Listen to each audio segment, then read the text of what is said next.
नमस्कार छात्रों, जय सिया राम, राधे राधे। मैं हूँ शिखा और स्वागत है आपका शिखा संस्कृत क्लासेस में।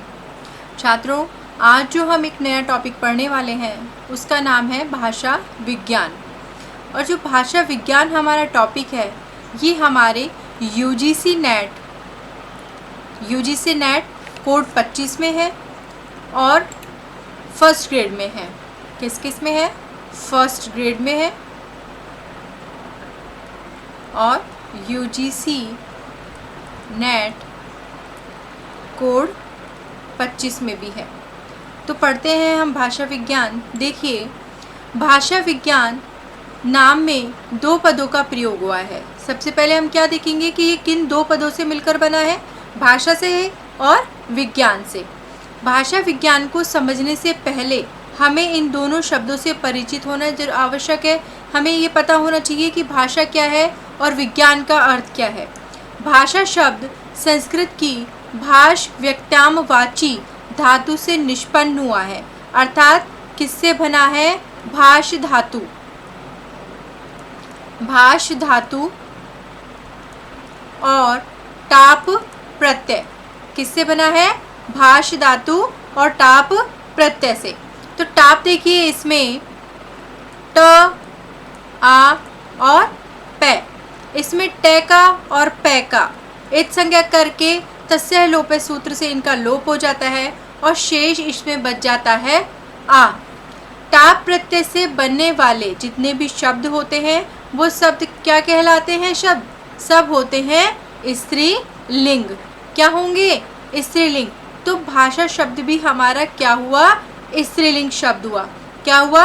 स्त्रीलिंग शब्द हुआ, जिसका अर्थ है व्यक्त वाक्य है। व्यक्त वाक्य है अर्थात कि अपनी अभिव्यक्ति को दूसरों तक पहुंचाना, उनको अपने बातों को समझाना, अर्थात स्वयं की अभिव्यक्ति दूसरों को समझाना और दूसरों की अभिव्यक्ति स्वयं समझना ही क्या कहलाता है? भाषा कहलाता है। या फिर स्वयं के मनोभावों को लिखकर या बोलकर व्यक्त करना या पढ़कर ग्रहण करना। दूसरों के जो मनोभाव है उनको क्या करना? पढ़कर ग्रहण करना क्या कहलाएगा? भाषा कहलाएगा।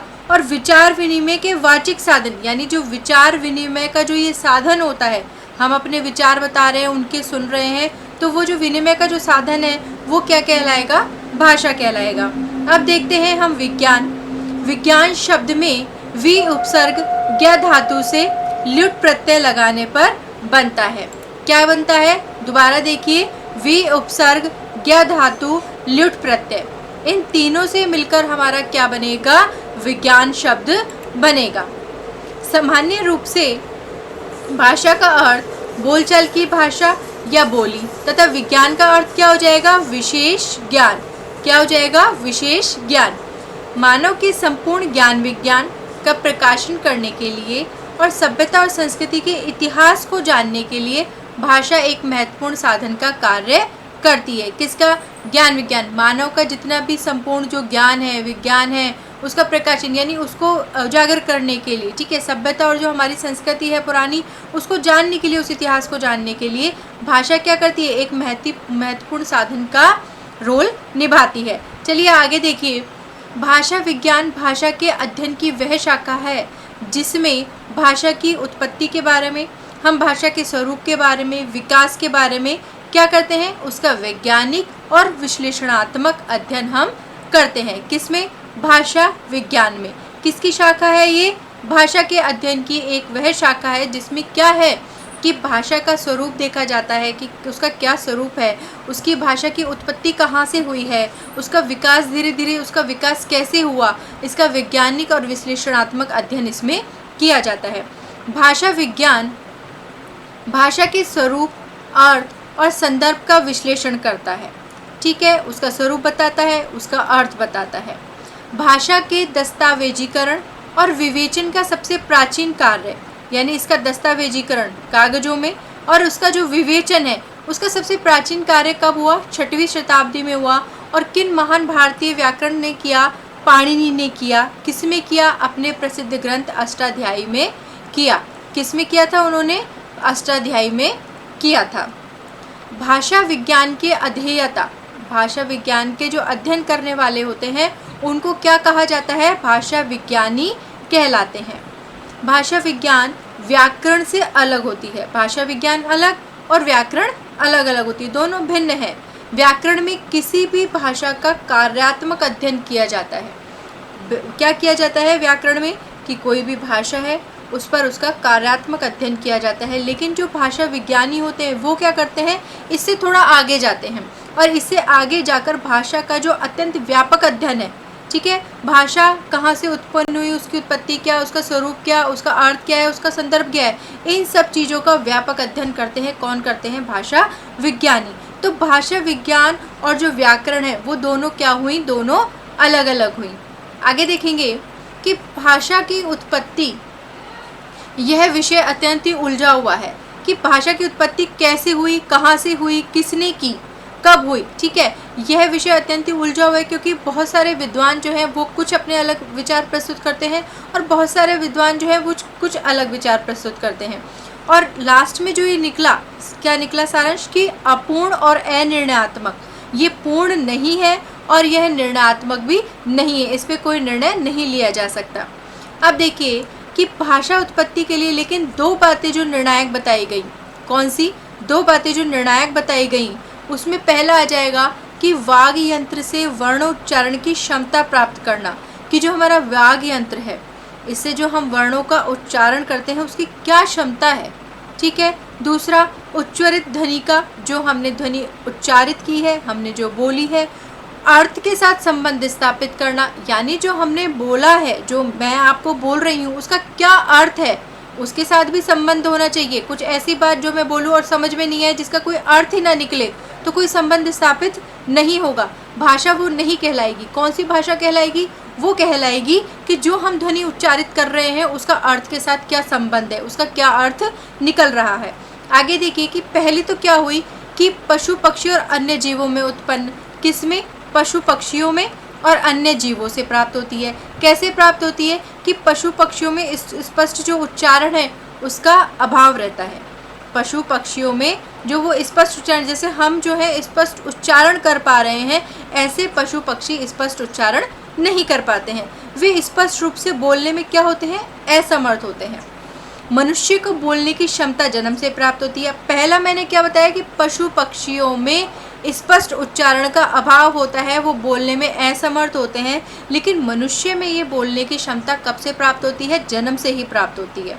अतः वे जन्म से वाग यंत्र का प्रयोग करते हैं, जन्म से ही वो वाग यंत्र का प्रयोग करते हैं। पहले देखिए यही बताया ना कि वाग यंत्र से वर्णोच्चारण की क्षमता, वाग यंत्र से यानी जो हम बोल रहे हैं, जो वर्ण उच्चारण कर रहे हैं, अब उसमें वर्ण उच्चारण करने की क्षमता किस किस में है?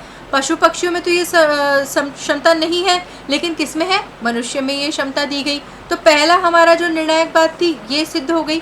दूसरी देखिए कि दूसरी बात में शब्द और अर्थ के संबंध जानने की जिज्ञासा ही मनुष्य में विषय है। क्या? कि जो हमने शब्द बोला उसका कुछ अर्थ निकला, उनमें क्या संबंध है, ये जिज्ञासा किस में है? मनुष्य में ही है।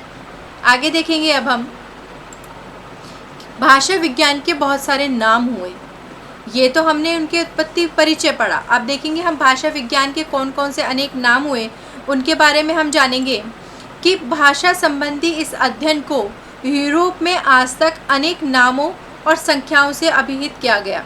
कितने अनेक नाम किए गए, अनेक संख्याएं रखी गई उसकी। अब देखिए सर्वप्रथम इस अध्ययन को फिलोलॉजी, लेकिन क्या कहा सर्वप्रथम, ये ध्यान रखिएगा, सर्वप्रथम इसे कहा गया फिलोलॉजी। लेकिन फिलोलॉजी शब्द के आगे एक विशेषण जोड़ा गया। क्या जोड़ा गया? कंपैरेटिव। कौन सा जोड़ा गया? कंपैरेटिव। तो वो क्या कहला गया? एक नाम भाषा विज्ञान का क्या कहलाया? कंपैरेटिव फिलोलॉजी कहकर पुकारा गया। और वो कहाँ पर कहा गया? यूरोप के अंदर कहा गया। तो ये आपको पता होना चाहिए कि यूरोप में भाषा को किस नाम से जाना गया? कंपैरेटिव फिलोलॉजी के नाम से जाना गया। अब 19वीं शताब्दी तक व्याकरण तथा भाषा विषयक अध्ययन को प्राय एक ही समझा जाता था। कब? 19वीं शताब्दी तक क्या समझा जाता था कि भाषा और व्याकरण जो ये विषय हैं दोनों का अध्ययन एक ही समझा जाता था, कि एक ही तरह से इनको दोनों को पढ़ा जाता है। लेकिन अतः इसे विद्वानों ने क्या कहा? अब इसके अकॉर्डिंग देखिए क्या नाम रखा गया? कंपैरेटिव ग्रामर इसका नाम रखा गया। कब रखा गया?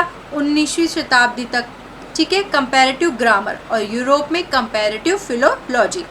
फ्रांस में भाषा संबंधी कार्य अधिक होने के कारण, सबसे ज़्यादा फ्रांस में अधिक कार्य बताया गया है, इसको क्या कहा गया? लैगिस्टिक नाम दिया गया। अब आपको ध्यान रखना है, तीसरा नाम देखिए क्या है? लैगिस्टिक। कहाँ पे? फ्रांस में कहा गया। फ्रांस में भाषा संबंधी कार्य अधिक होने के कारण 19वीं सदी में संपूर्ण यूरोप लैगिस्टिक अथवा लैगिस्टिक्स नाम भी प्रचलित रहा। अब इसके अलावा, इसके अतिरिक्त साइंस ऑफ लैंग्वेज, क्या साइंस ऑफ लैंग्वेज ने क्या कहा? गैलेटोलॉजी। क्या कहा? गैलेटोलॉजी आदि अन्य नाम से भी इस विषय को प्रकट करने का काम में आए। ठीक है, एक नाम क्या आया? गैलेटोलॉजी, लैगिस्टिक, कंपैरेटिव ग्रामर और कंपैरेटिव फिलोलॉजी।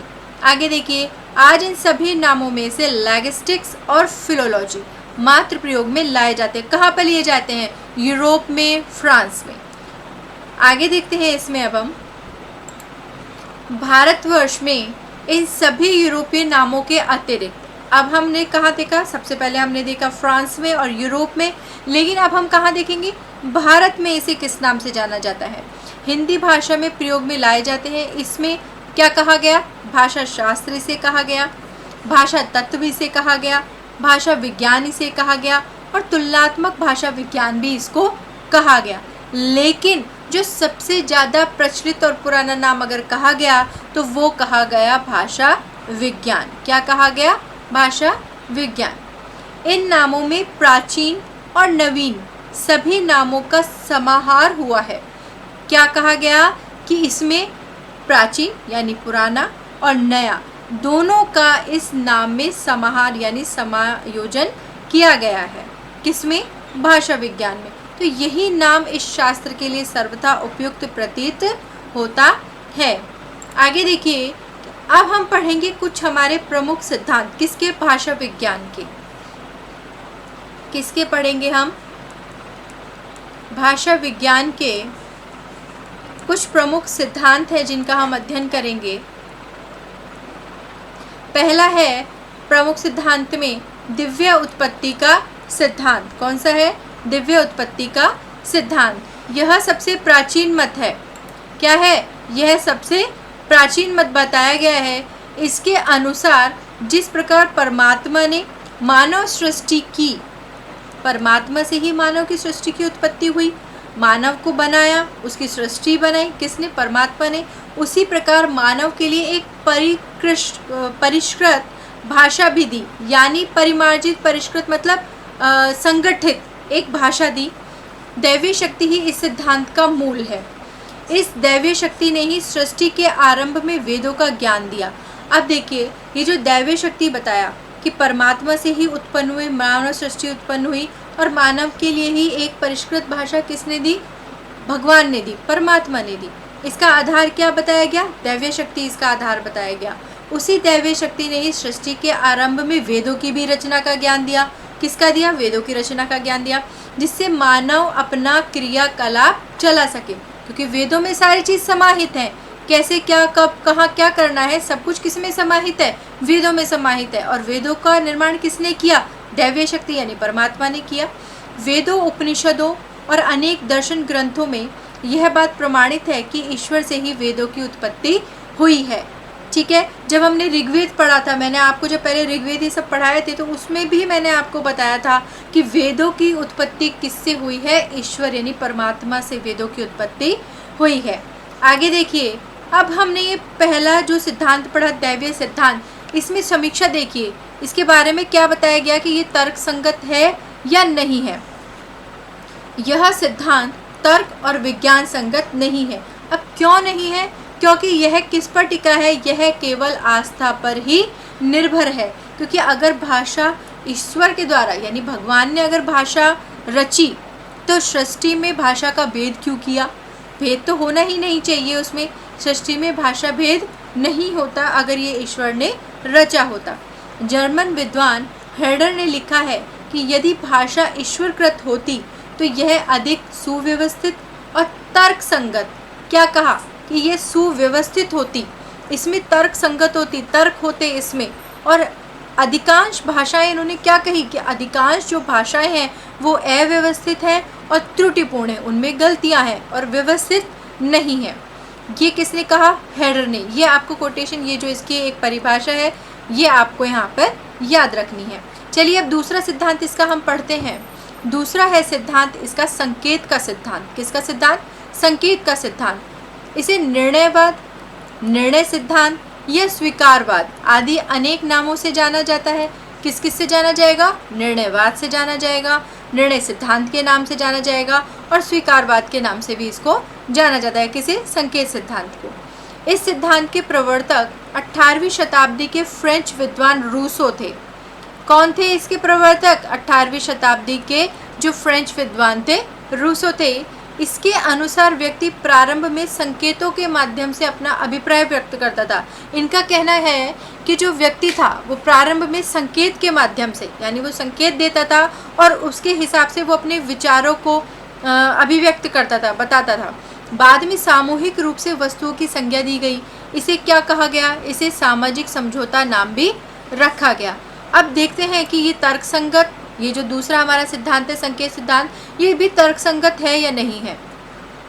देखिए कि बिना भाषा के सभा का आयोजन, यानी जब भाषा ही नहीं है, केवल क्या है? संकेत है, तो सभा का आयोजन कैसे किया गया और विचार विनिमय कैसे हुआ? मैंने अपने विचार आपको कैसे प्रकट किए या दूसरे के विचार उनको आपने कैसे समझा जब भाषा ही नहीं है? खाली संकेत से वो तो संभव नहीं है। संकेत शब्दों के निर्माण के लिए क्या आधार था? जो संकेत के शब्द थे उनका निर्माण जब हुआ तो उसका कुछ आधार होगा, उसका कुछ बेस भी होगा। किसी व्यक्ति का सुझाव मान लिया गया या फिर सबके अलग अलग मत थे। किसी एक व्यक्ति, यानी जो संकेत दे रहा है उसी एक ही व्यक्ति का सुझाव जो था सभा आयोजन या जिसमें भी, उसका सुझाव मान लिया या अलग अलग व्यक्तियों ने अपने मत दिए थे। यदि भाषा के बिना सभा का आयोजन, संकेत निर्माण, संकेतों की सामाजिक संपुष्टि हो सकती है तो भाषा की आवश्यकता ही क्या रह जाती है। इनका कहना है कि यदि भाषा के बिना हम सभा का आयोजन भी कर सकते हैं, संकेत निर्माण भी हो सकता है, संकेतों की सामाजिक संपुष्टि यानी समाज में इन संकेतों से ही काम चल सकता है, तो फिर भाषा की आवश्यकता ही नहीं है। तो यहाँ यह सिद्धांत जो है ये भी मान्य नहीं है। तो हम कहेंगे कि जो दैवीय सिद्धांत है और संकेत का सिद्धांत है, ये दोनों ही सिद्धांत जो हैं वो मान्य नहीं है। चलिए छात्रों, आज के लिए इतना ही। अब आगे के जो भी सिद्धांत हैं और भी सिद्धांत इसमें बचे हुए हैं वो हम पढ़ेंगे नेक्स्ट वीडियो में। तब तक आप इसको अच्छी तरह ध्यान से पढ़िए, समझिए, इसके नोट्स बनाइए और शिखा संस्कृत क्लासेस को लाइक, शेयर एंड सब्सक्राइब कर दीजिए। तब तक के लिए धन्यवाद। जय श्री राम। राधे राधे।